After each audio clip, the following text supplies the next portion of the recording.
Hello, everyone, and welcome into today's edition of To The Point Podcast. You guys are all doing well out there. Another beautiful day here, sun shining, birds chirping. It's just a great day. Glad to be on the air with all of you. Support's been great this week. I love the interaction during the show. Keep that coming. Leave your comments. Let me know how you like the betting segment. I'm posting them on our Facebook story page. So if you got any gambling tips, if you want to talk about gambling on the show, happy to have you on. Leave your name in the comments. We can talk about it. This is an interactive show. It's for all of you. So whatever you want to get into, whatever topic, whether it's gambling, whether it's a topic I'm missing that you think is really interesting, feel free to leave it in the comment section and I will get to it throughout the show. That is a promise. Lots happened last night. Casey Ward's going to join in about 45 to 50 minutes. So he's going to hop on. We're going to talk about a lot of hockey. We're going to talk about his Yankees. Casey's a big Yankees fan. They are on a roll right now, beating the Blue Jays again today. 5-2 in the seventh inning right now as they finish just a mini 2-game series. But I'm sure everyone out there is thinking, well, let's start with Boston, Carolina, because why not? It's an interesting series to me, but I'm being facetious. I'm only kidding. I know that the topic, the story of the day, the story of the week, potentially the big headline is the Toronto Maple Leafs defeat Tampa Bay last night. And the reason I'm, very subdued coming in here, and it might be because I'm not a fan, and there'll be other radio shows today that'll be all fired up because they're fans and not as measured and not as down the middle as me. But not to toot my own horn. But the reason I'm pretty measured today, I'm not surprised, it's not a big thing, is because I expected Toronto to win. I had to remind family members last night that I picked the Toronto Maple Leafs to win the series. The hater that I've been called by some, the hater of the Maple Leafs, I have Toronto winning the series. So I'm not surprised that the Toronto Maple Leafs got the win last night. I'm not surprised that they came back and won. I expected them to do it. Now, did the first period send shivers down my spine? Absolutely. It would worry me. I had the Maple Leafs gambling last night. That worried me. They did turn out in the end. And some might say that's the difference between the Toronto Maple Leafs and their metamorphosis and the Edmonton Oilers last night. But we'll get to that in a minute and talk about where those two teams stand. But, Toronto, you got to give them credit because that first period was an abomination, flat out. They came out flat again, and the way it looked like Game 4 was going to be Game 5 all over again. A carbon copy, a Mona Lisa, the same, another Mona Lisa painting next to the old one. But it turned out that this painting, if you will, was counterfeit because it didn't turn out the same way. The game didn't go the same. I'm sure the Leaf haters last night were very happy in that first period, ready to write a column today that was negative, or even the fans of opposing teams were like, haha, it happened to the Leafs again. But after that first period, and I listened to the post-game pressers last night where Jason Spezza, I guess, gave a rousing speech. Good for him. But you can give a speech. I'm sure the Toronto Maple Leafs have heard speeches in past years. They've had great leaders in that locker room. They've had real players that have won Stanley Cups. Jason Spezza hasn't. They've had winners in that locker room. But to me, it's not about speeches. It's not about whether you want to worry about upsetting the fans. Players could give a shit about that. That's just my opinion. But it's about heart at the end of the day. It's about want to. Because anything in life, if you don't want it for yourself, nobody's going to want it. You need to want it the most. Whether you're building something, you're trying to build a business, you're trying to run a successful podcast, you need to be the most dedicated person to it because nobody's going to give a shit about that project more than you. The Maple Leaf fans love Toronto. They love the team. They love the players. Yada yada yada. But they have no impact on them winning. Yes, they cheer and they'll boo and they'll be mad at the referees. But how much of an impact does that have on winning? Very little. It's about the players delivering in these big moments. And to me, the first star of the game last night, it's simple. It's Jack Campbell. And he made some big saves, but I have two saves that really came to mind to me that defined winning last night. So, first period, you're down 2-0. Come out flat. Stamkos had already scored. Hedman, beautiful goal off the post and in on the power play. And then on the 5-on-3, Jack Campbell comes out, makes a big blocker save on Steven Stamkos, right in his office. Key save. If it's 3-0 there, I don't know if we see Toronto come back with that much fight, because when have we seen them do it? That's my 3-0 is a big difference from 2-0. I think everybody would agree with that. But that was a big save. And then when it was 3-3, after the McDonough stunner, where I think it looked like the Leafs were going to kind of run away with the game. Tampa had no momentum. They had no pushback. And McDonough, off the Marner pizza right up the middle, just hammers it home. He makes a key save on Kucherov the very next shift. Another big blocker save. He got a piece of it. He got enough to keep it out of the net, and that's all that mattered. He made other big saves. Don't get me wrong. He made breakaway saves on Nick Paul, and that third line with Ross Colton was all around the net. But those two saves kept them in it. Those two saves won them the game. Sometimes it's the moment that you get a save. It's the way you save. It's the way the crowd reacts to a certain save. It's knowing, holy shit, it's 5:45 left. I need a save here. And he got one in that big moment. So Jack Campbell was their most important player. He did everything that he could to win last night. That first period, no individual player showed up for Toronto. Nobody played well in that first period. No forward, no defenseman. Name one. I don't want to hear it. Jack Campbell was the only player that came out with heart in the first period. But maybe it was Campbell making big saves. Maybe it was just pride. But the second and third period, Toronto was the Harlem Globetrotters, and the Tampa Bay Lightning were sixth grade little boys playing against Flight Time and Big Easy and the boys in the Harlem Globetrotters. Last night, I saw a Tampa team that I did not recognize. They had no pushback. They were frantic. They were chasing the game. They had a 2-0 lead, and they blew it.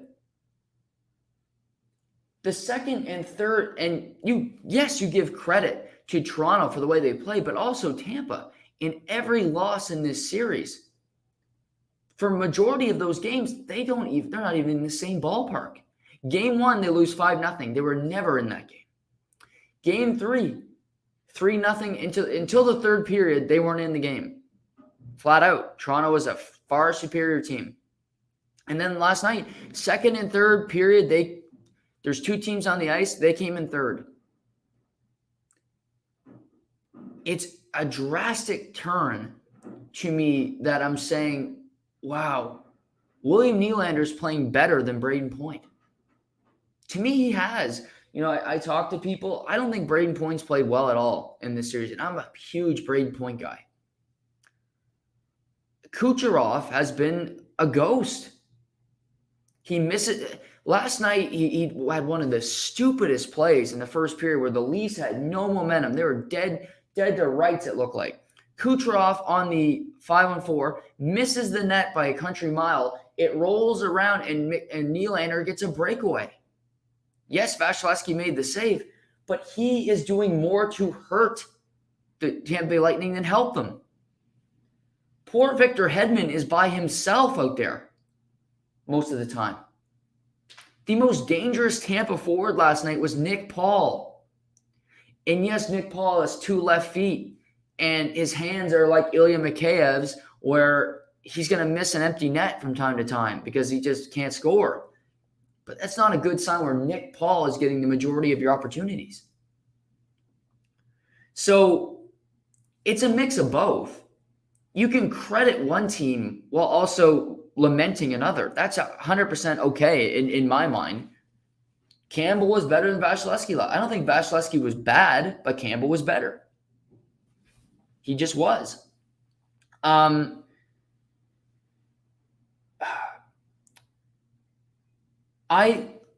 the end of last night's game, I was thinking, and I'm watching it, I'm dissecting it, watching it with families. There's a lot of talking going on, so I wanted to really piece it together.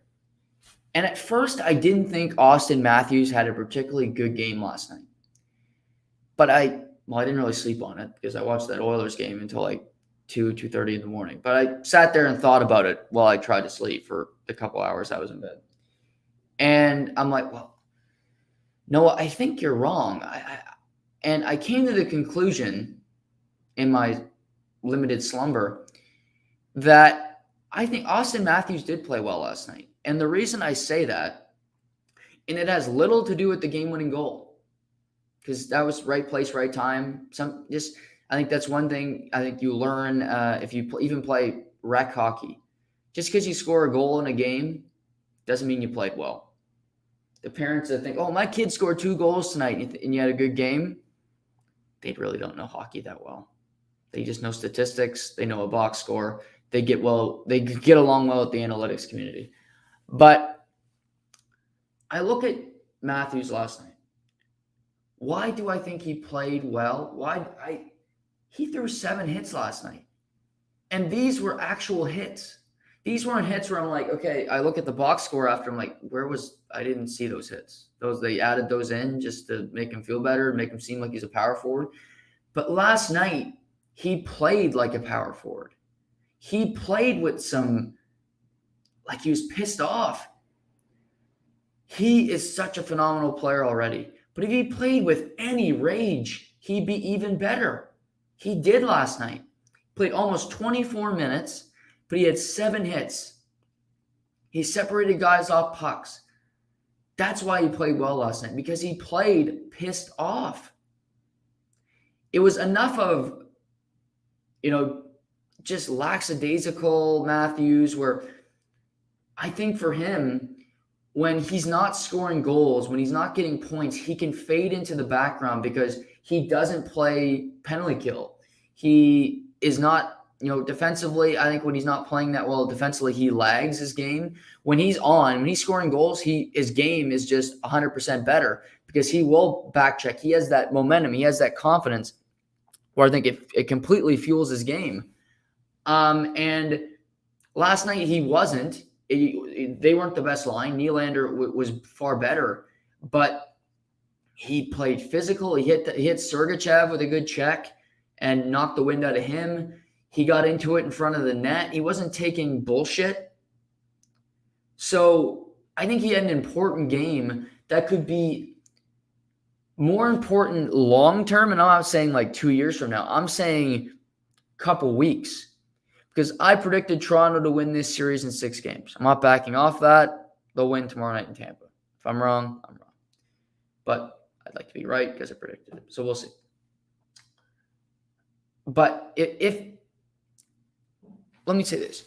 If they win this series, a game like last night will have a big impact moving forward because he wasn't scoring 4 goals. He wasn't having his best game. He's not having a great series, all things being equal. Look at Kaprizov. Look at McDavid, Draisaitl. Some of these elite, talented players are having better statistical series than Austin Matthews.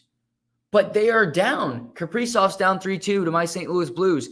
McDavid is down 3-2 to the Oilers. So Matthews playing the type of game he played last night, where he did contribute offensively at the very end, but it wasn't the main part of his game. The physical play, the bite, the caring, that is what I think could carry this team long-term, because playoffs are a long grind if you're going all the way. not every night you're going to have your best stuff. It's like anybody. You have a 5-day work week. You're not going to have your best show. For me, I'm not going to have my best day. Sometimes the show's going to lag a little bit. Hopefully I have a good guest that day. That can help me carry it. But Matthews is not going to score, but can he have an impact that can result in positive things? He had 1 goal last night. Yes, it turned out to be the game winner, but that is besides the point to me. Because I felt Toronto would have won last night regardless if Matthews scored the goal. And by the way, that was a better play by Marner than it was a goal by Matthews. This is a high intelligent play. Great hockey IQ by Mitch Marner. So if he can play games like this against future opponents, let's say Florida, down the line could be Pittsburgh, for instance, that is how you win. Because every night you're not going to score. But if you can have a positive impact, Crosby always did this. I think of the first time, the second cup, so in 2016. To me, he won the Conn Smythe. He shouldn't have won it. Phil Kessel won it. But in those playoffs, he wasn't getting a lot of points. He wasn't really on the score sheet. But what he was doing was stopping the opposing team's top line from scoring. That's a net positive too, because at least you're stopping the biggest threat on the opposition from lighting you up. So I look at that as the biggest factor for Matthews last night was he didn't have his prototypical great game, but I think he had an important game that could have long-lasting impacts and long-lasting momentum and just on his career, on his playoff career and going forward. So kudos to him for the game last night. He ends up getting the game winner, but I liked it more of what he did before the goal that I think is way more important than the goal itself. William Nylander. I think it's fair to say that William Nylander has been Toronto's best forward offensively the past 2 postseasons. I don't think that's a crazy thing. I think that's completely fair. You actually, in the past 2 postseasons, if you look at games, so they played, to this point, they played obviously 7 last year. They played 5. That's 12 games. He has the most points. He has the most goals. So, but what you can say about William Nylander is he's not going to play great every night. He's going to make business decisions, if you will, and maybe not a great business decision. He's going to there's business decisions where you decide to invest in Uber and it decides to be a great thing for you. You really strike it rich. But then you could decide to make a business decision. You go to Vegas and you throw, $1 million on red and it goes black. That's not a good business decision. You're down a whole bunch of money and then you're in trouble with a lot of things in life. But Nylander he's like rolling a dice. What are you going to get? Where are you going to land? Because in game 4, he played terrible. He made that decision not to go in the corner. He got killed on Twitter fairly. And he has a lot of flaws. But something you got to give him is he responds. And I think better than most people in the league, quite frankly. He is given criticism. He takes it on the chin and he responds. The back half of this season, Nylander didn't play well. But we also got to remember he's playing with Tavares, who has been playing with the fucking plague. But he didn't play well. That's on him. But did he ever complain about it? Did he ever go to the media and really lament it or, say how tough it was being in Toronto or playing in a big market like we have from other players? I never heard that from him. He never took that approach. He said, yeah, you're right. I'm struggling. I need to come out and be better. He was selfish in game 4. He played lazy, but last night he delivered for them. Last night, again, I think he was their best forward. Tavares got points last night, but I think if you really watch the game, he didn't play that great. John Tavares is not getting a big gold star for me today. Just because you get points, that doesn't mean you get a gold star for me that now you're cured. No. He got a goal go off his shin pad. I could have did that. And he was out there for the Nylander goal. Great. But maybe and I tore him apart yesterday, which I don't regret at all because I don't think he played well last night. This is not the big, this was, I talked about the Boston Celtics yesterday with the Al Horford game. This was not the John Tavares game. No, was not, because he was again, he was okay. He was laissez-faire. But if Nylander continues to play the way he has, maybe, just maybe, he can drag Tavares into the fight. Maybe he can make Tavares a more consistent player night in, night out. But the problem with that logic, as I'm talking myself out of it right now, is Tavares and Nylander are two of the most inconsistent players. Because, like, Nylander's great, but then there's nights like Game 4, he was non-existent. So they're a frustrating pair because, to me, Nylander has to be great for Tavares to be good. That's how I view them right now at this point of their career. And I shouldn't have to say that for Tavares because he's not that old. He's never been really injured. Hasn't played that much playoff hockey. He hasn't gotten past the second round. He's won one playoff round in his career, so it's not like he's been taxed physically. So, but to me, that's just how I view it. Nylander has to be really dynamic, has to be really effective, really efficient for Tavares just to be good. Nylander has to be great for Tavares to be good. Same with Kerfoot, really. I just view Tavares as the Eeyore of that line. Or, you got Winnie and you got the crew all happy as can be, trying to make things happen. And then you have Eeyore behind them, dragging them down. That might be an old reference, but I like Winnie the Pooh growing up, so sue me. But you got just all across the board. Sheldon Keefe, he went back with Justin Hall last night. You might say that was more just to prove a point for him so he doesn't look like a complete patsy last night, but he went back with him. I thought he played okay. He was stuck on the ice when they iced the puck late in the game, and I know a few Leaf fans that I am related to that were panicking seeing him out there last night. But he played okay. I think Giordano's playing really well. Riley's been solid. Muzzin played his best game of the series. Toronto D played well. After the first period, they all really played pretty well last night. Lyubushkin has been a really good ad. He's just solid. He just makes smart decisions with the puck. I like him a lot. I think he was a really good addition and costs a lot less than Venturot. We'll see if Venturot would be valuable. I think he's been good in Florida too. But Lyubushkin, Sherratt play a similar role, and we'll see. We saw how far Montreal got with a guy like Sherratt last year.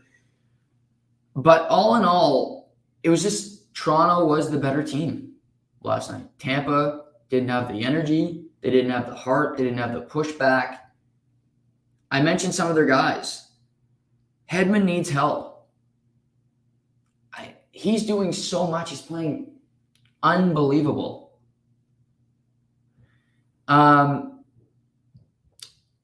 Brendan Flanagan, great soft calls all series long for both sides. Great take, Noah. Love the Leaf chatter. Hope your 16 prediction is correct, pal. Yeah, I hope for your sake it is too. I feel for the Leaf fans. Obviously, I'm related to a bunch, but let's talk about the referees. Good for bringing that up, Brennan, because thanks for leaving the comment. Always great to hear from you. I've never seen a playoffs officiated this way. I don't know what's happened. I know that the National Hockey League and Gary Bettman want to make the game safer. They want to make the game less barbaric, if you will. They want to make it more PC. Okay, I understand that. Fighting, concussions, there is a direct link, but there's also linked to head hits, things of that nature. But that has decreased in the game significantly. So we're not talking, I think that was the original thought.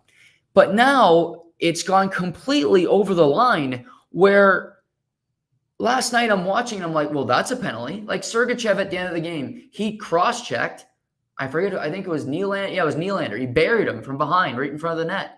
And I'm like, well, there's a call.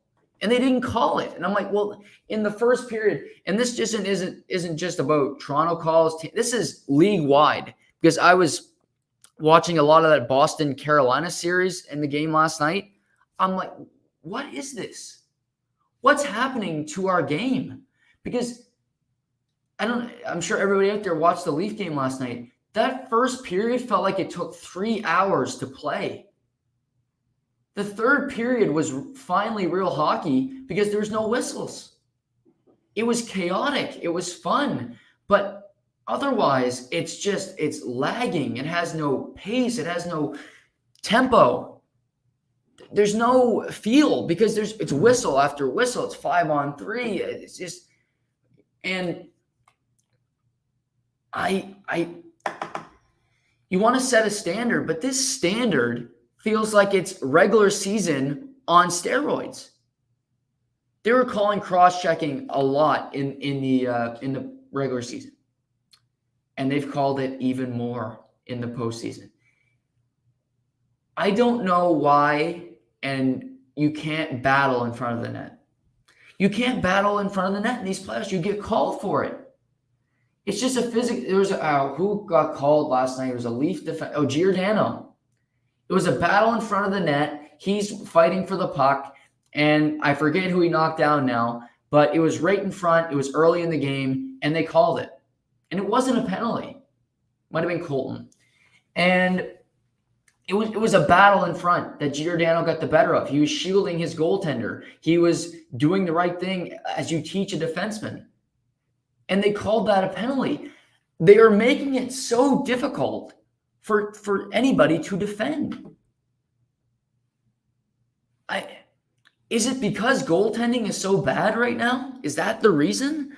I just can't find a rhyme or reason as to why the NHL would want this. You are making your product worse. The NBA officiating is looking good. The NBA games have more pace. I was watching some of the Sixers Heat game last night on my computer, and that had less calls. It had better flow than the hockey game. When have we ever said that? It's all fouls, free throws. There's always stoppages. Last night, it's just call after call. Oh, go to the penalty box. 5-on-3, 4-on-4. It's a never-ending cycle. And also, I don't know if this is something we can implement, but if this is the new standard, here's an idea to run by all of you. Let me know what you think. So let's say this is the standard moving forward. I hope we can change it, me, you, and Dupree, but we'll see. If it doesn't, if it remains the same, how about it goes in 2-game stretches? So, for instance, Toronto, Tampa, let's say after 2 games, Tampa's at 8 power plays. They're 4 for 8 on the power play. So 50%. Really good, right? Toronto, on the other hand, is 1 for 8. So much less. Struggling. Can we base similar calls on how you do in the power play? If you take it, having 6 power plays given to you in a game and you don't capitalize on it is so infuriating, but it also means you shouldn't get that many. Is there something that we can do that with the game? Why not? If it's borderline and you're like, well, normally I call that, but hey, this team really stinks. Could the refs have that analytics? Because we have the analytics to everything now, expected goals, expected shot blocks, what you name it. Could we potentially do this? Because I doubt we're going back to what it was, where in the past it was checking, it was cross-checks, it was pandemonium. And I feel like what the complaint is, well, the style of the playoffs hurts the stars. McDavid, Matthews, McKinnon. The best players in the world weren't winning Stanley Cups. And I don't think that sat well with a lot of people in that market and a lot of people at NHL HQ because, of course, they want their people that sell. They want their people at the end. Having Dallas against Tampa a few years ago, shocker, I think that was the lowest rated Stanley Cup final of all time. You have a team from Texas, not exactly the hockey capital of the world, and Florida. So do Republicans watch hockey? I guess in that final to prove that maybe they don't.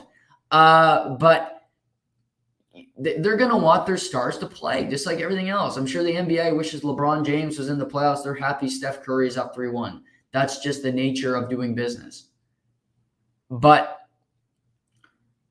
can we do something about it? Because I think you have a team like Toronto who is historically not very physical. Same with Edmonton. How is that? Is it benefiting them? Because yes, Toronto's up 3-2, but they prefer to play the way they played in the third last night than the way they played every period up to it in the series. Tight checking and all. That's not the way they want to play. And starts, and have to be on the penalty kill the whole game. And then Matthews has to sit on the bench. He gets cold because he doesn't play any of the penalty kill. And then your lines are out of whack. And there's no way you want to play. Again, another fault for the NHL with all these penalties. How many star players play in the penalty kill? Matthews doesn't.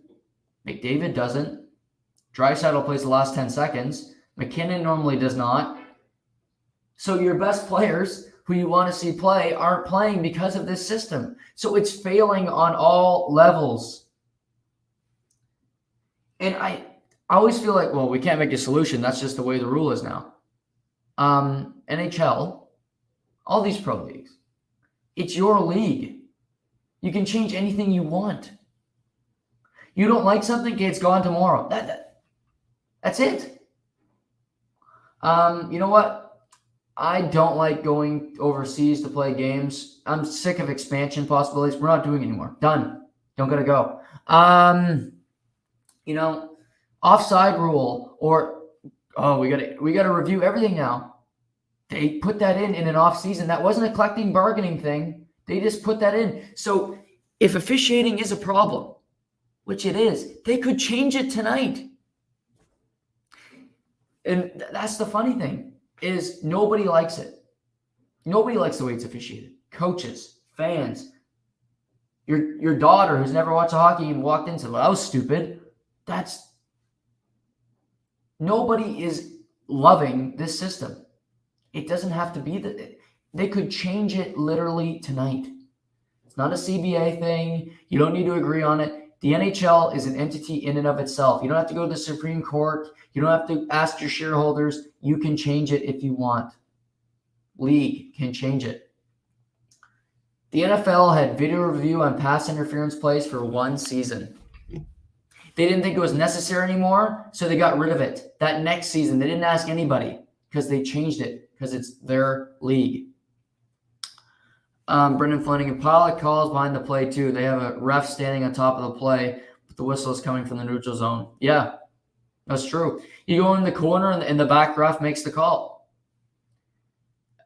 He shouldn't be making that call. Should be the guy, totally agree, right in the corner with them, who's a foot away. You'd think he'd see the penalty. I think this can change, and that's why I'm, kind of talking about it. It doesn't have to be this way. But you want to watch a game and enjoy it and see the flow. Like Pittsburgh and New York, those games haven't been penalty laden. I think it's been the most entertaining season, game 4 put aside with the blowout. But like Minnesota, St. Louis last night, I love that series, but it was penalty after penalty, three goals in the first period, all in the power play. I'm interested to see where this goes, but it hasn't been a net positive. Let's just say that for the NHL. This has not been a good round one when it comes to just pure entertainment. Is it good that Toronto's winning in their series? Yes. Is it good that that every series is at 2-2 minus Colorado and then New York. Yes, that's all great. Every commissioner, every league is hoping every series goes to Game 7. TV revenue, all kinds of things, tickets in the arenas. That's what you're rooting for as a league. So that's good. But have the games been as entertaining as years past? No. Even looking as far as last season, where half the buildings didn't have fans, that was more entertaining because the game at least had some flow. We don't see that enough this season, which is incredibly frustrating. Forever, the Leafs and the Edmonton Oilers have been linked. And they could have been linked last night. And I said off the top of the show, if you weren't listening as we got going, that the Toronto Maple Leafs and the Edmonton Oilers could have had a similar tale last night. They could have been a Mona Lisa painting where you're in an art gallery and you see them side by side. They're the same. But last night, the Leafs had the real Mona Lisa, and by the end of the night, the Edmonton Oilers had the counterfeit painting. Because the Edmonton Oilers lose at home to the Los Angeles Kings.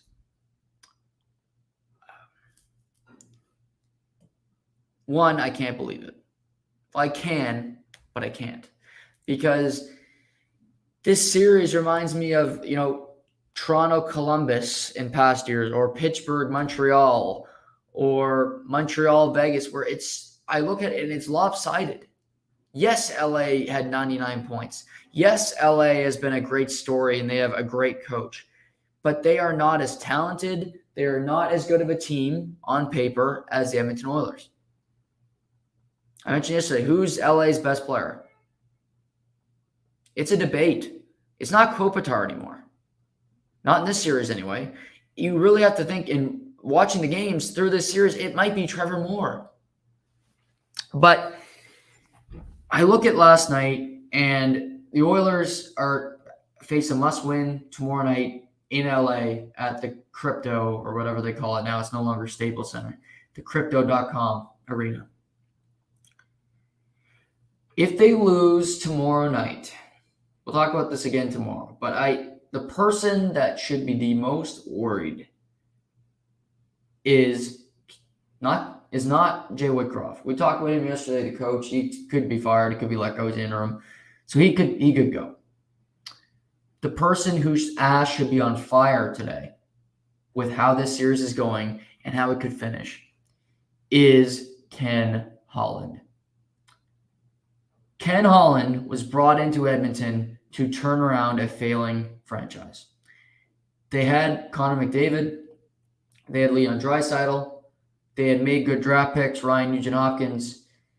And since they brought them aboard, they haven't been out of the first round. They haven't made any momentum. They haven't done anything more than Peter Chiarelli did. Scratch that. Peter Chiarelli got to a second round, Game 7 against the Anaheim Ducks. So Peter Chiarelli actually had more success than Ken Holland has at this point. That tells you something. So that's where Ken Holland sits. But it's not just that he's losing and you have McDavid Draisaitl. So that, of course, you're going to be under fire with those two guys and you're losing in a series. But for Edmonton, this is how I look at things. You got Cody Ceci, you signed him to a long-term deal, 4 years at $4 billion. After his play in Toronto, after his play in Ottawa, at the end of it, he has one good year in Pittsburgh, and you decide to give him a boatload of money. Thought it was stupid at the time. I still do. And he's playing in your top pair. Trouble. You trade for Duncan Keith. I didn't mind trading for Duncan Keith, but I thought their defense would be better. I thought they'd add more pieces, and it wouldn't just be Darnell Nurse and a bunch of guys. Unfortunately, it is Darnell Nurse and just a bunch of guys. That's a problem. Evan Bouchard, I'm just not a fan. I probably never will be. He probably will have some great offensive seasons on the back end, but he makes terrible decisions in his own zone. He has low hockey IQ, and he's just not a great player, in my humble opinion. I wouldn't want him on my team. He's like a Sammy Gerard for me, where he's got a lot of flash. He's big bodied, he can throw his body around, but I don't love him.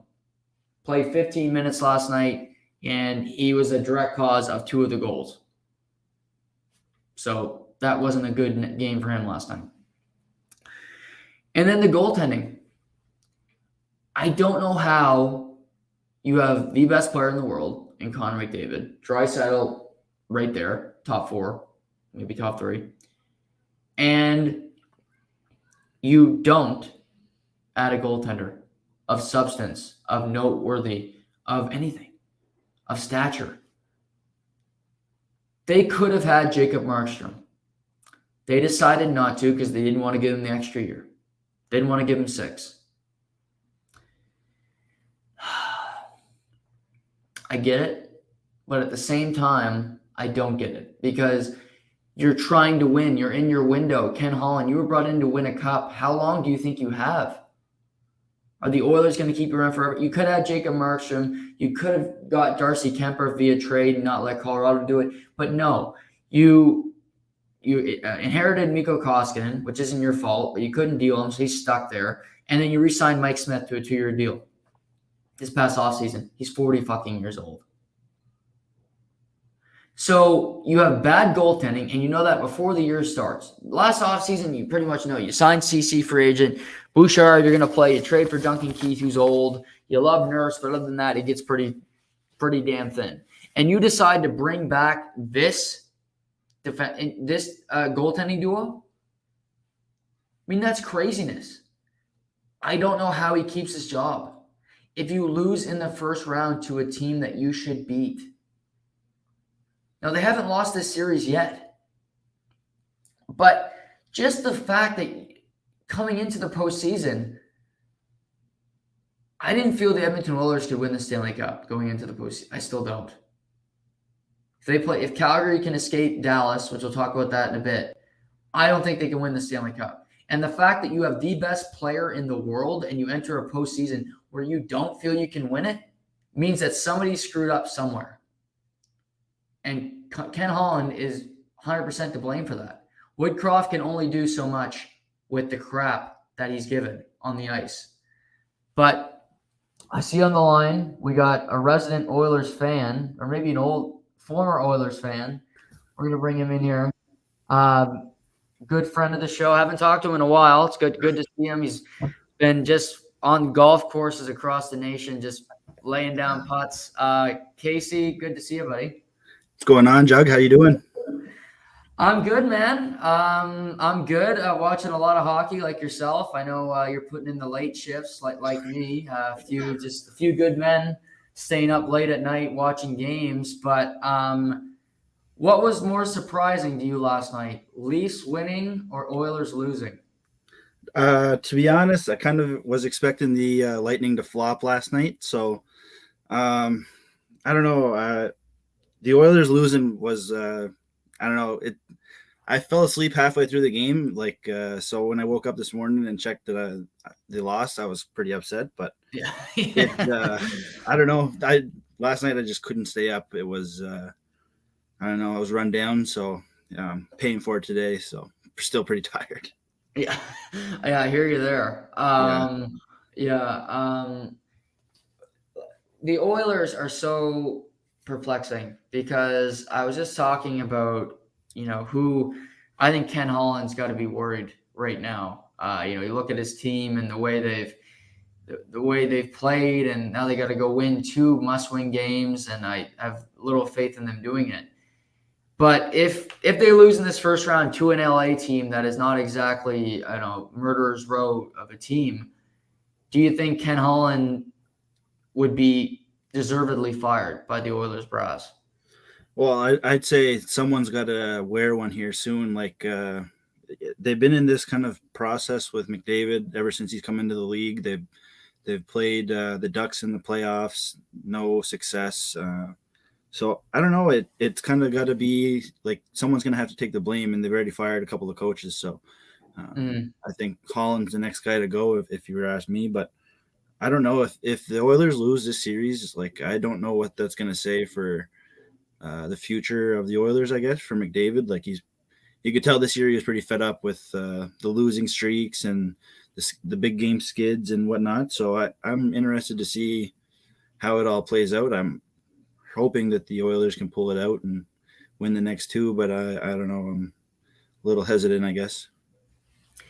Yeah, because you look around and like Nurse, I don't know if you saw, he just got suspended for Game 6, which I haven't talked about this yet, but that was such a dumb play. I love Darnell Nurse, but that was just a stupid play. I don't know what he was thinking there. Like you got to be using your brain at some point, and that you just can't do it. And in that situation, I don't know what he was thinking in that moment. Yeah, no, I'd expect a headbutt out of, I don't know, Snapshot like Kucherov or something in the Right. Lightning series, but I don't know, to see it come out of Nurse kind of surprised me a little bit too. So, but I mean, he likes to play the game a little nasty too. So, screws could have crossed, and it. I don't know. He was feeling some type of way about it. So I don't know. I don't know. I'm interested to see if the Oilers can get another game in and go. This goes to 7. I wonder if anybody's going to give Nurse a hard time. If I wonder Lemieux or someone from the Kings brass will go after him. I don't know. It'd be interesting to see though. Because he's gone Game 6, so that means you got like Cece, Bouchard, Keith. Maybe Broberg steps in to be his first NHL game, first NHL playoff. That's a lot to ask. Game 6, yeah. I mean, Barry's gonna play half the game. Like that's a lot to ask, and it would scare the hell out of me to have to play Evan Bouchard more minutes because he should play less, not more. Yeah, for me, with Nurse being gone, I'm really nervous about Keith, like what he's gonna get for minutes. Like, are his minutes gonna go up? And like, if so, like last night he looked pretty rough on both of Kempe's goals. Like, he ducked out of a hit, or I don't know if he fell or whatever, but it looked pretty bad. It was like a pretty blatant giveaway. And then on the overtime winner, he just got walked. So I don't know. I'm nervous to see, like, that's an easy avenue to expose, I guess, especially with Nurse gone. So.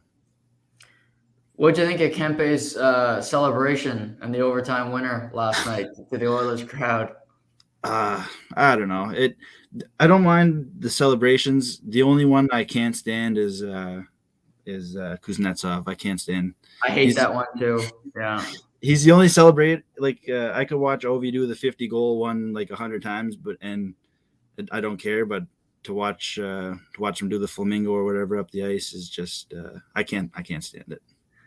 Did anybody ever have a big celebration when you were playing and you went after them or retaliated against them just to prove a point?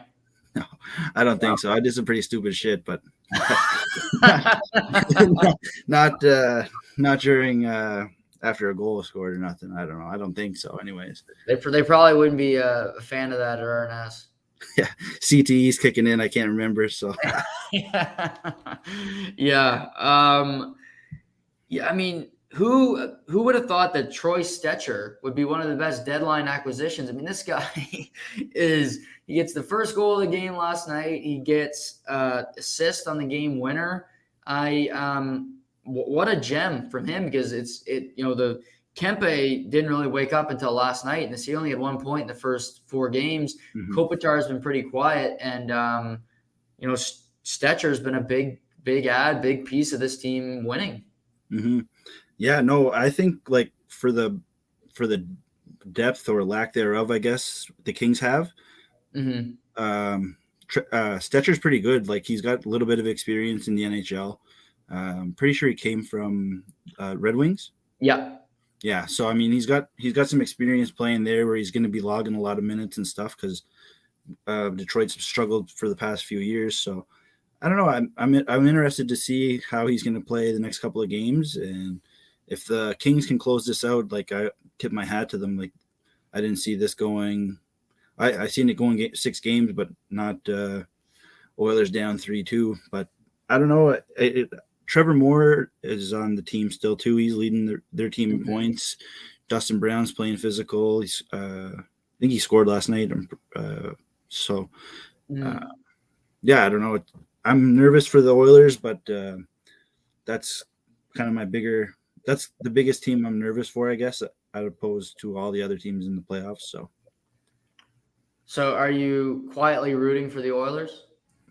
I would like to see McDavid go far. I think he Yeah, kind of deserves a run after the long year. I feel bad for him, but uh, right. I don't know. I don't really feel bad for too many millionaires. So Fair enough. Um, Now, Toronto, I know you're not a huge fan of. You text chain last night. You're not a big fan of the city. You don't. I agree with you on that one. I've been there a few times. I don't really care for it either. Not a great nightlife. And no. but you said you weren't thrilled that the Leafs won last night, but they get by Tampa. Like you said, you kind of expected them to win, but a great comeback and some fight from this team that we haven't really seen in years past.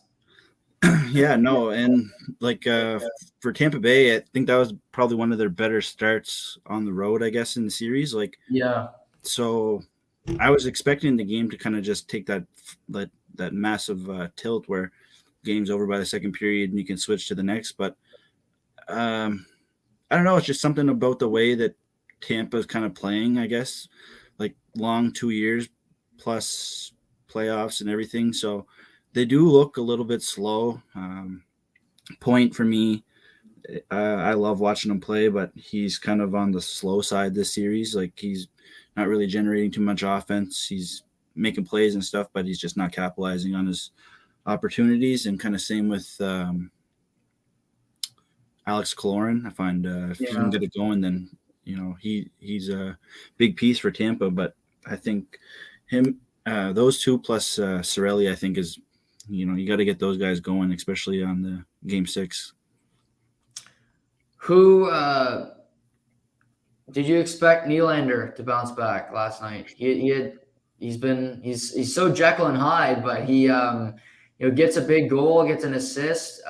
He's so hard to root for because one game he plays like a superstar and the next he plays like Aki Berg. But he delivers for the Leafs in big moments. Yeah, no, he scored a nice goal last night. That cross the seam kind of play, and he beat Vasilevsky pretty clean. I don't know. I think he's a pretty good player. I don't. If he has a bad game or if he struggles in a game, I don't really agree with the laundry list of food poisonings that he might have or whatever. But it it's just I don't know. For me, I can't really get behind the Leafs fans, Leafs Nation kind of stuff. I've seen all the highlights on TV today, and it was all of Matthews' goal off the pads, and for me, I just like I don't know. I think it's just they're overhyped. Like if you kind of just silence them and let them go about their business, like a Tampa Bay or a Carolina or a Boston, then I don't know. I wouldn't have as much of a hatred, I guess, for the Leafs. But I don't know. I don't know. It's tough to say what they're. If Tampa doesn't turn it around, then I don't know what the future is going to hold for Toronto. I hope it's not Cup final, but that's just me. So you think if they beat Tampa, they have a good shot at getting to the Cup final? I don't think so. No, I would like to see someone put them out, but I would hate to listen to everybody go on until June. Like I don't know. I would probably turn my phone off mid-May, end of May, probably just getting sick of it. But Right. I don't know. I Let me just ask hope. you this: Who's Okay. you listen to a lot of podcasts and stuff. Yeah. We'll get into the weeds here. Who's the worst when it comes to the media members? When it comes to like Leaf reporters, but their fans. Who's the worst? Anything Sportsnet or TSN, I can't stand. Like I can't think of one specific. I guess like I mainly stick to TSN and Sportsnet for any kind of like hockey coverage, I guess. But or Spin Chicklets, but you know what that is? It's Yeah. just stories from Biz and Wit, whatever. So Yeah. I don't know. It's just frustrating to see like everything's kind of overhyped in Toronto and other markets suffer, and we've talked about it over and over again. Like Carolina, I think is one of the better teams in the NHL this year, and you never heard any tell of them. Now they're up 3-2, and they have a chance to close out their series tonight. But Yeah, I don't know, or no, not tonight, tomorrow night. So Yeah, but you forget that they play because the Leafs play with them at the same yeah, time. exactly. Well, let's talk about your Canes then, because I know you've been a Canes guy, and I've been watching that series too. Um, Tony D'Angelo might have been a problem in New York. I don't know what, some fights there. He's a Republican, whatever was wrong there. But I just call him Tony Money now because I think he was probably making 5-6 million before the playoffs, and the way he's playing now, I think that number continues to rise game by game. Yeah, I don't even know like what planet he's on, because like to go from one of the most hated guys in New York to being one of the most loved in Carolina is just insane. And he's been into the series all well. He's been into it all series, like with Marchand and Yeah. everybody on the. I keep saying the Oilers, but everybody on the Bruins bench. He was going at Clifton a couple of times, and I don't know. I love that. Like, to me, just I don't know. It's just what gets everybody going, and if you're invested like that, or like same thing with Marchand, how he rides that razor thin line. Like, if you're not going to play that kind of style, then you're probably not going to play your best hockey. But um, I don't know. I'm interested to see what his contract's going to look like come summertime. Yeah, he won't be in Carolina. I know that because it'll be too much money and they won't pay him. But yeah, I mean, Slavin and D'Angelo are both playing great. Pesci played well last night, and then Aho finally had a game. Mm-hmm. He's been really quiet for me. Svechnikov remains quiet, but it's been a home series. Like Carolina's won every game at home. Boston won the two at the TD Garden. Based on what we've seen, do you expect that to stay the same, or did you see something last night from Carolina that make you think that they can finish it before it gets to 7? I don't know. I think it would. It's. I think it's going to go to 7 just based on like everybody's winning at home in that series. But um, I don't know. It depends on how Carolina comes out. If they come out flat, then it's going to be a long night. But if they come at the Bruins and they get a couple hits in on the forecheck and where the Bees defense down, then I think that the Canes can be successful. I think I don't know. I've seen a lot of hits, and that one on Limholm Oh was my God. absolutely insane. That was like textbook. Like Mhm. I've, it was like magic watching it on TV. Like you just wish to see something like that even in person. Like just to hear the impact, I guess, of it. But what a hit! Like, and I feel bad that Limholm's out because he's a good D man and whatnot. But it's Mhm. just separating the puck from the player, and he did a good job of it. So Yeah, yeah. Seeing him in person, he's a lot bigger than I thought he was. He's a big man, Svechnikov. And I get Lindholm might play tomorrow night. Cassidy said this morning, so he might be back. I'm surprised. I thought he'd be done for a while because he looked worse for wear after that play. yeah, But yeah, I think it's just like Marchand didn't play great last night, and he hasn't in Carolina. This team goes where he goes now because Bergeron's still a good player, but I don't think he's the driver of that team anymore. It's definitely Marchand. And when Pasternak and Marchand are going together, Boston's hard to stop, even if the rest of their lineup gives them very little, which I'm kind of pointing at Taylor Hall here. yeah, He's been really quiet for me. yeah. He, it's almost like if Marchand and Pasternak don't have a good game, then Bergeron's going to be flat all night, and like there's not really much for secondary offense. Like DeBrusque is playing not bad, but No, he's playing good. Yep. yeah. So Coyle played very well at home too, but again, last night he was quiet. yeah, I don't know. It's just like I think the Bruins are going through a turning of the tides. I guess like we watched for so long, like ever since I was a kid, the Bruins have always been this mean, rough, and rugged team where they just wear people down and they throw people into the stanchions and whatnot. So it's kind of like a different game to watch, like the McAvoys and Carlo. Carlo and some of these guys up front where they're not exactly, I would say, like Boston's typical Mm. type of players, but I think that's just the way that the game is going. And Boston, unfortunately, is playing catch up compared to outrunning everybody like how they used to. But I don't know. It's going to be interesting in game 6 for them. So I hope that the Canes can pull it off. I thought Trocheck and Aho played pretty good last night. Seth Jarvis was all over the place last night too. He's surprisingly playing pretty well. Like, he's actually a smaller forward than I thought he was. Like, he's a small guy. I don't think he's yeah, 6 feet.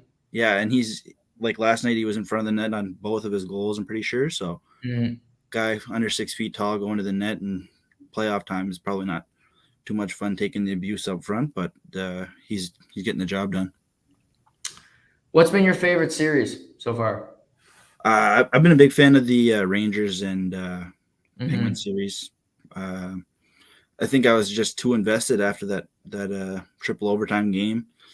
It's hard not to be invested in a series after staying up and seeing the goalie get pulled and kind of the aftermath of the Domingue era, I guess. And it's weird because Pittsburgh seems like they're like if you lost your goalies or your goalies went down with injuries and you have your third string in there, then you would be kind of panic button would maybe be kind of jittering a little bit, but for them it just seems like second nature because Fleury's been down or Murray's been down in the past, so it kind of seems like it's second nature as usual.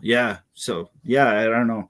Plus Crosby's playing at top of his level, 9 points in 4 or 5 games, so can't argue against Sid. So it's almost as if Shesterkin used all the energy he had in that triple overtime game because he had 79 saves that night. And he's in the last 2 games, he's played 2 periods of 40 minutes and he's played 45 minutes in the last 2 games and he's let in 9 goals. I mean, he's out of position. He looks erratic in the net. He doesn't look settled.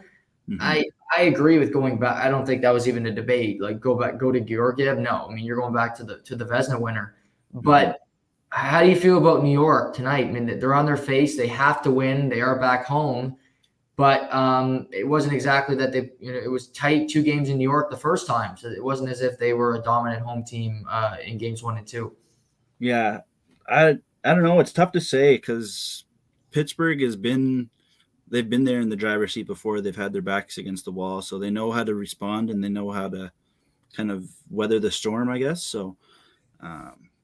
New York's got to play some desperate hockey tonight if they're going to be surviving. But I was surprised to see, like you had mentioned, Shesterkin's time, and he's not really been playing as much.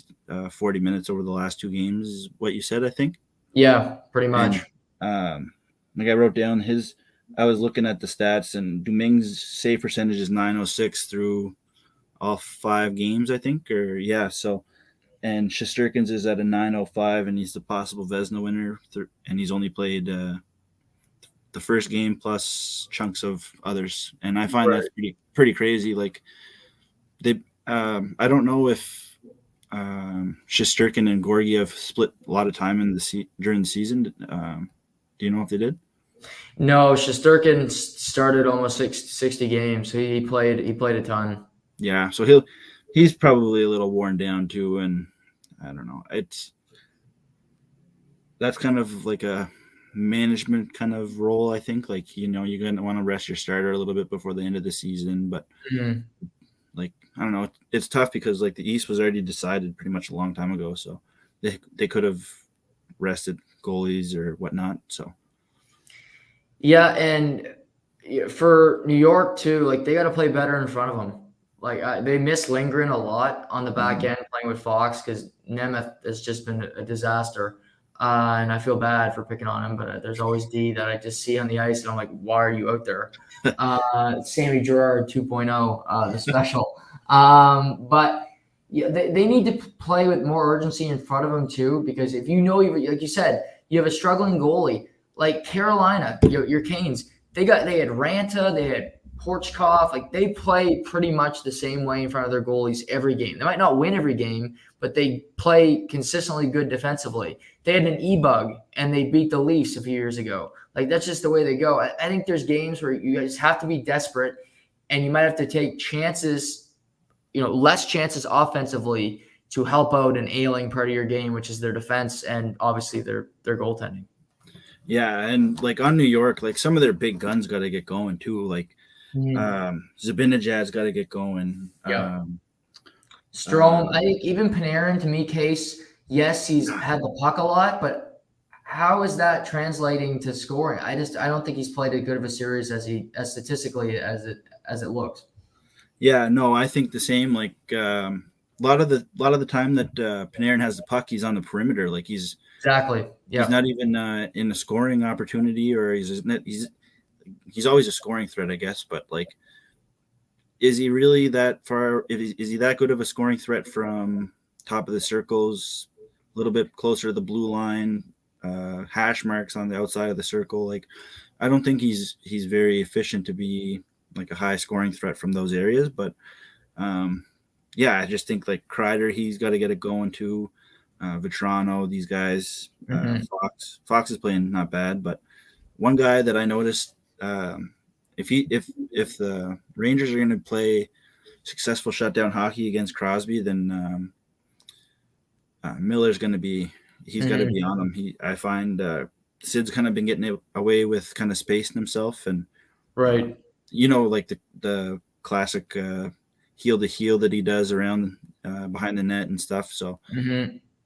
He's just a legend at that, and he's been doing it ever since he came into the league, and still the young guys are having a hard time to keep up with him. So I think it just speaks pretty big testament to Crosby's game and how far ahead of everybody he is. But yeah, the Rangers are desperate tonight. And you'd think Strome would be a little better, like defensively, because you think of like Brandon Dubinsky when he played New York or played in Columbus, and he played Crosby. Those were wars. Those two hated each other. And Dubinsky got under Crosby's skin, and he would cause him to have a less than great series. Strome, if you have to match them up against one another, I think you need you mentioned like just play physical, play close to him. Yeah, I agree. And I think Keandre Miller could be he's a kid defenseman, but he's big. Like he's just a big body guy that I think could cause Crosby a little trouble if you're going to get any. Yeah, and like I just think that's just what you got to do to be successful against the Penguins. You just have to be able to shut down Crosby, obviously, but then you have Malkin behind him. And I mean, for me, I'm not even really that concerned about Malkin.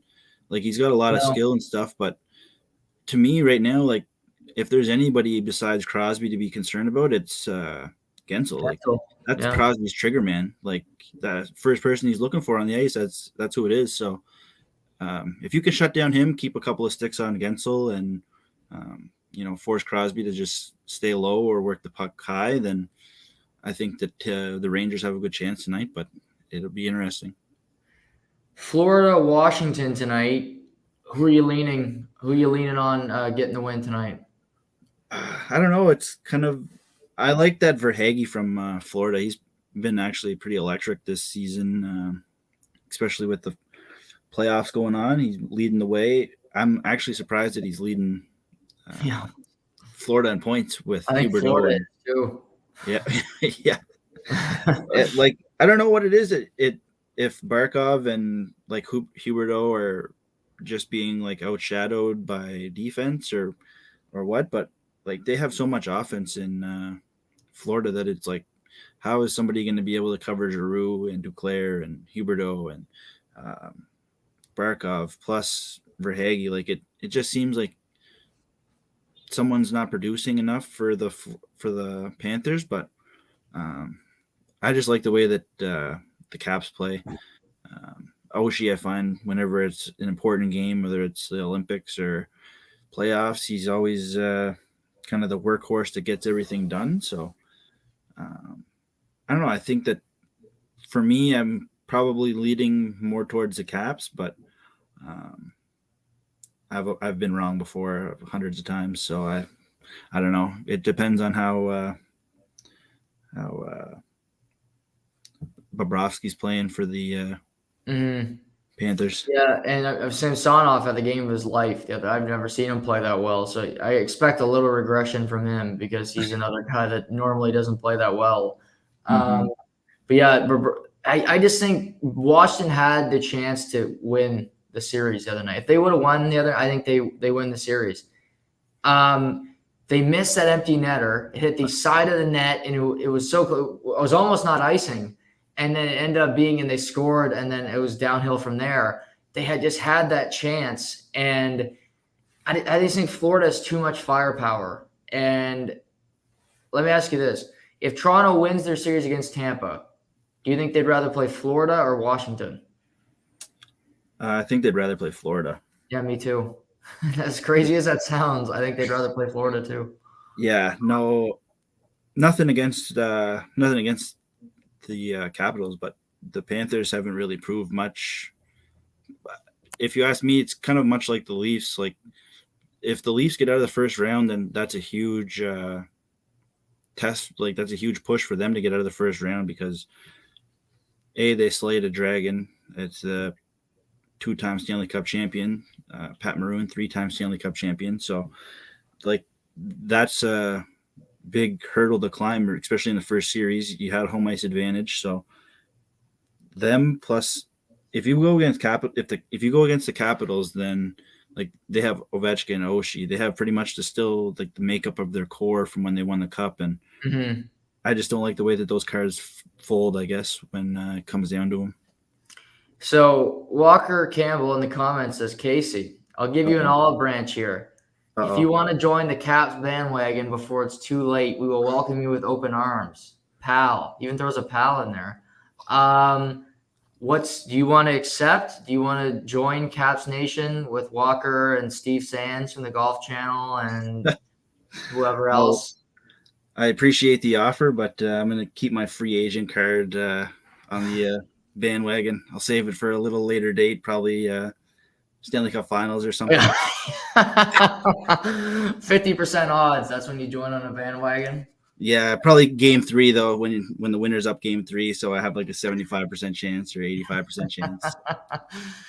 See, you don't have a feel like last year where you had Montreal going far from the beginning. You don't have that feel this year. You don't have a feel for a team like that.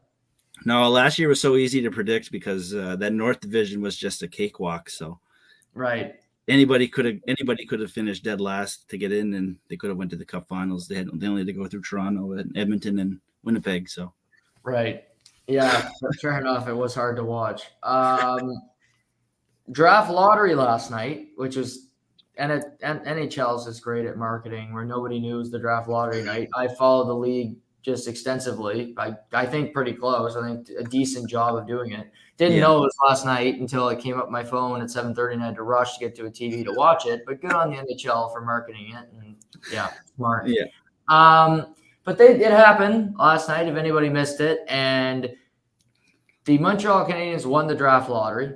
That was the big news. They did have the best odds. New Jersey jumped up, go figure. They get the second pick in the draft because they deserve another high pick, of course. But Montreal gets the first pick. Obviously, there's Shane Wright. There's some other kids. But I think the bigger deal is that the draft's in Montreal and that you get the first pick at your home draft. I don't know if the player they select will be the bigger deal in all of this. Yeah, I don't know. The NHL definitely kind of flops on the lottery, I guess, and how it all plays out. Because I heard about the NFL draft for like 3 weeks, and I'm just getting into the NFL. So, right, I've been a hockey fan pretty much my whole life, and I can never follow the lottery or much of the draft. I always know when the first round is, and then after that, I tune out pretty much. But I don't know. It's interesting to see. Like, I thought I seen something about the GM in Montreal. Like, his son texted him saying, "I'm going to be the first pick," and all this stuff. And I don't know. I just kind of shake my head like, what's going on? Shane Wright's obviously the first overall pick and he has been spoken of being the first overall pick for a couple of years now. So I don't know if Montreal is going to go that way or what they're going to do. I don't know. I'm not really up to date with the upcoming draft class and how good Shane Wright is compared to the Americans and the Euros. So I be interesting to see because it is in Montreal. I know that they'll have some pretty big hype. Hopefully they don't draft someone like Louis LeBlanc or something from Montreal. Like, that'd be just murderer's row just to do that to the crowd. Yeah, I mean, if they don't, Shane Wright better know French between now and then. That's all I know because they only take French coaches. So they should do the same with their players. Keep that same standard. No Euros, just French Canadians. That's it. Yeah. Romanov's in Hurton Island there. Yeah. Yeah. Let's talk about your Yankees. I haven't talked baseball in a while, but just got to win. Your Yankees are on fire. Oh, yeah. Your boy Aroldis Chapman has a 0 ERA, and he's pitched like 10 innings on the season. He's just on fire. He's showing you up so far. But last time I checked, they're winning 5-2 when the show started. They won. They won? Okay. Yeah. So they beat the Jays again. They've been just clocking people. Aaron Judge betting on himself. Looks like a good bet so far. We'll see how far that takes him. But what have you made of your Yankees season so far? You have to be a pretty happy guy. Oh, man. To go from the low of lows in apartment 104 to the high of watching the Judge hit a moonshot for a walk-off last night was just unreal. Judge is playing unreal, like 10 home runs this season. He's got 32 hits already, so he's looking like mid-season form. He's just got to, and like for Judge, like it just seems like he's getting the right pitches in the right times. Like last night, it looked like he got that high fastball and it just wasn't zipping or wasn't doing whatever it wanted, and he just clobbered it. Like it was no doubter off the bat. So I was happy to see that. And Rizzo's been playing well. Stanton's been hitting the ball pretty good. LeMahieu's still up there. I think he's right up there on the team lead in hits and stuff. So offense and the pitching's been pretty good too. The what? The pitching's been pretty good. That leads me to my next point. Yeah. So I've always been like, I don't know, I've been against Chapman. I've lost a couple hundred on him. And this year, it's like he's already played 13 games or 12 games. He's got 10 plus innings. He's no runs against, and he's got like 8 or 9 saves. So I'm just hoping that he doesn't burn all these before the playoffs or when the ball games are actually important, or if I have money on them.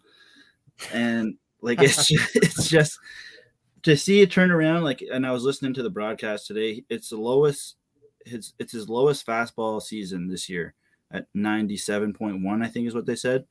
And like he doesn't really like. I was watching, and when he gets up around 100, like you could tell he loses his control quite a bit. Yes, yeah. He's nowhere near what he was when he first came to the Yankees, or when he was in Cincinnati, even. Yeah, that's what I couldn't remember where he played before, but it's a different Chapman. So I'm trying to adjust to the not seeing the 106 or the 105 and seeing him throw these curveballs or splitters and change ups. It's a little different. Like Bichette almost hit a shot to tie in the top of the ninth. So you can see when he throws that cut or the splitter, like batters are looking to take advantage of it. And Bichette was lucky that it ended up going foul. Like it was hooking pretty bad. So that's my biggest concern was always Chapman in the lineup. And then to start the year, Cole was struggling. Like, I don't know. We always say that he needs the sticky stuff to pitch and stuff, but seems to be figuring it out now. Yeah, so I was stressed out at the start of the year watching him kind of struggle, and but now it's starting to see like he's starting to warm up a bit, and he's got 37 Ks on the season. So I'll be happy when he starts getting it going, like his Cy Young season or whatever. But another guy I like is Nestor. He's been pretty good. I like how he always kind of messes with the batter. His I don't know, his wind up is longer or he's delayed, or I don't know, he just makes it very frustrating for the other team's batters, I guess. So that's what I love to watch, and it's just been I don't know, it's been a good start to the ball season. I'm not really too invested into the ball season at this time, but this time of the year, but right now I'm pretty into it, especially with the Yanks being successful. So If you were a Jays fan, would you be concerned, or is it just May? They'll figure it out. I think it's still pretty early that they have figured out. My biggest thing, I guess, is if the Yankees keep going, then I'm just nervous on. I'd be nervous of the Rays because Mm-hmm. they're always a good ball club and they seem to know how to get it done with who they have. So Yeah, I was Kikuchi just in played pretty good Boston, today. and I'd be concerned if I was the Red Sox. Yeah, they're not looking too hot. They're already booing Trevor Story, and he signed a 6-year deal, and the guy he got booed like loud after Ohtani struck him out for the 4th time on Thursday. He's batting below the Mendoza line. It could be a long rest of his career for that gentleman in Boston. When did all the boos start heavy? Is it after the first strikeout, the second strikeout? Third one they started, but the 4th one was like the coup d'etat because it was 2 guys on bottom of the 7th and struck out high fastball. It was Ohtani's like 103rd pitch, and it was just struck out 4 times, and it was just raining of boos on Trevor Story. Yeah, no, that's a tough one. That's if I was Trevor Story, I'd be looking for a one-way ticket out of there with buyout options or something like. Yeah, just trying to get out of the city just to escape the death. Yeah, if you look early in the season, Angels are leading their division. The Mets are leading, like it's all New York and LA. You got Angels, Mets, Yanks, Dodgers. How many of these teams finished the year with the division, leading the division? That's tough. I'm gonna have to tip my cap to Shea's boys because the Dodgers will probably run with their division. I'd say most of the season. If like they always run away with their division if they win those games against the Giants and Padres. Yeah, Padres. Yeah, I couldn't remember that last team, but if they win those series against those teams, then it makes the series or it makes the division almost not even within reach, kind of. So I don't know. It'll be interesting to see if the Dodgers can hold it in, if the Angels and the Mets can hold it together. But I would like to see the Yankees go on a run and win the division. It'd be a nice going into the offseason. I guess it'd be nice. So yeah, I think the Dodgers will for sure. I'm starting to think the Mets will because they're a really good team, and the Braves, they're going to fall behind by so many. It's hard to make those up, even though it's early in the season. Angels, I don't have any faith in yet because I don't trust them. And Ohtani looks unreal, and Trout's been playing, and he's healthy, and he's playing great. But the Astros are still there. I expect the Mariners to be a problem as well. I think they're a good ball team. And then your Yankees, I don't have full faith in either because I think the Jays can find it. You mentioned the Rays. But if they keep winning and you have like a 10-game lead, which they could have, if the Jays keep losing, Yanks keep winning, that's a lot to make up, even with a long season. That it's just you look up and you're like, holy crap, we're back by 10 games. That could just be deflating in and of itself. Yeah, no, and that's I guess the nice thing about the long season is that there is room to make up games, but you got to be winning. And like these early on series in the season, they do matter. And like for the Yankees, they get they played 7 or 8 times now, Jays and Yanks. Yeah, and I think they've only given up 2 losses to the Yankees or to the Blue Jays. So that's 7-2 is not bad. So I'll take that. And I don't know. It just comes down to those division games. I think like those are going to be the most important. So. Yeah, I mean they got a 6-game lead on the Jays, 9 on Baltimore, 11. The Red Sox are 2 games below Baltimore. That tells you about their start to the season. But no, you got to feel good about your Yanks. They're in a good spot. You doing any gambling tonight, Case? Anything you're sprinkling on tonight? I know you like to get involved in that every now and then. No, it's I can't do it in the playoffs. I can't do it for the I don't know. I try and bet as a fan and it doesn't work. So I listened to the segment. So I was last night when I heard that you wanted Wait, no, it wasn't last night. It was the other night. Rangers Pens. I was against that one the other night. Yeah, I would have won that damn ticket too if it wasn't for the Rangers. Yeah, I mean, tonight on FanDuel, there's a super boost. Let me get your take on this. Take Rangers, Panthers, Flames, all the home teams to win, plus 400 tonight. Rangers, Panthers, Flames. Yeah. I just feel like the Rangers are going to win tonight because I think Pittsburgh can win the series, don't get me wrong, but their history, they like to lose game fives. They lost game 5 to Philly in 2012. They lost to Philly game 5 in 2018. They lost Stanley Cup Final game 5 to Nashville. They lost Stanley Cup Final game 5 to San Jose. So they close out series and they win them, but they don't have a history of winning game 5s. Okay, so I didn't know that previously. Obviously, you did some digging. they've lost 6 of their last 7 game 5s. Okay, well, that's a good odd to go on right there. I mean, it's hard to bet against a home team anytime. Like, Yeah. You got a 6-man with the crowd. So, and it was obvious last night with the fucking Leafs game. I was so pissed last night watching Stamkos. He wasn't even holding him or nothing, and Matthews falls and the fucking crowd goes crazy, and then 3 seconds later the ref's arm shoots up. Like, I couldn't believe that, and like I complained about it in the group chat, but I was looking at it, and the Leafs and the Lightning are both the most penalized teams. They're calling everything in that series. Exactly. Like I tuned into the Oilers game with the Kings last night. I seen 6 slashes in the first 60 seconds that would have been all called in the Toronto series. Right. It's almost it's almost not even reality watching the Leafs Lightning, but it is what it is. Yeah, that series, but the penalties across the league has just been disgusting because there's no flow to some of these games.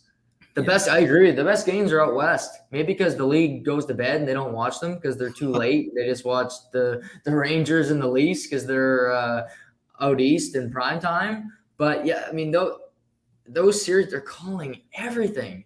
Even Panthers Caps the other night, there was a ton of power plays in that game. I'm just like, Jesus. Nope, the period shouldn't take an hour and a half to get through. No, definitely not. And I don't know. It just seems like from regular season to playoffs, it should be like a bigger kind of drop off, I guess. But it just seems like so much has gone on in the Leafs Lightning series that like everything gets called. So to go and watch a West Coast game is like different, almost like a different world. I think like it always has been for me. I think with the West Coast, like it's always kind of been that rougher game that kind of like Boston plays, but it just seems like they're trying to. I don't know if they're just trying to monitor the Stars in that one series with Leafs and Lightning, but it's kind of getting ridiculous. No, agreed here. So, you got any plans the rest of the week? Any plans tonight? What's on the agenda for Casey Ward going forward? Well, me and this guy are going to be spending some time there tonight watching some hockey games. We're going to just be watching the old tube and probably rip a couple golf swings in the house and just work on the swing. Struggling lately at the course, so it's not nice living in the golf course now. But I'll find my game. You playing around this weekend? I'd like to. Yeah, it depends. Hill's back in school, so I'm on dog dad life pretty much 24/7 now. So it'll be. I'd like to get out and play a couple of holes this weekend though. Try and work out the kinks. Do you not, when you leave the house, do you put the dog in the kennel or? We got a playpen for him. He's not the biggest. He's not the biggest fan of it, to be honest. He he's got some separation anxiety, but that's few and far between. Right. Okay. Well, with the dog and everything, I appreciate you taking the time, man. Always great talking to you. Good seeing you, and we'll do this again soon. But thanks, Case. Yep. No, sounds good, man. Take care, and hope the games are eventful tonight. Yes, absolutely. See you, Case. Right on. Take care.